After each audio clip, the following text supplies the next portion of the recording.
Hello friends, today blog is start this time. आपको आज हम लोग न्यू रूट पे ले चलते हैं, जो माउंटेन्स वाला रूट था जो वहाँ चलते हैं। चलिए ब्लॉग में आगे बने रहिए। चलिए हम आपको ले चलते हैं, आज हम आपको दूसरे रास्ते से ले जा रहे हैं। चलिए आप आगे देखते जाइए, आगे आगे हम लोग कहाँ कैसे कैसे जाते हैं। इंजॉय कीजिए आप क्लिप्स का। ये एकदम खेत से होता हुआ रास्ता है जिससे हम जा रहे हैं।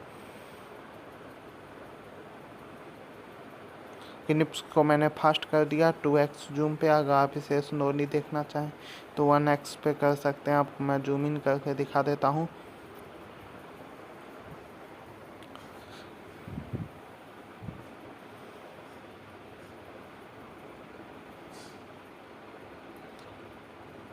हम लोग माउंटेन्स की तरफ जल्द से जल्द पहुँचते हैं। और आज तो मैं माउंटेन्स पे ऊपर नहीं चढ़ पाऊँगा, एक दिन आपको ऊपर चढ़ के दिखाऊँगा कैसा व्यू रहता है। Thanks for watching.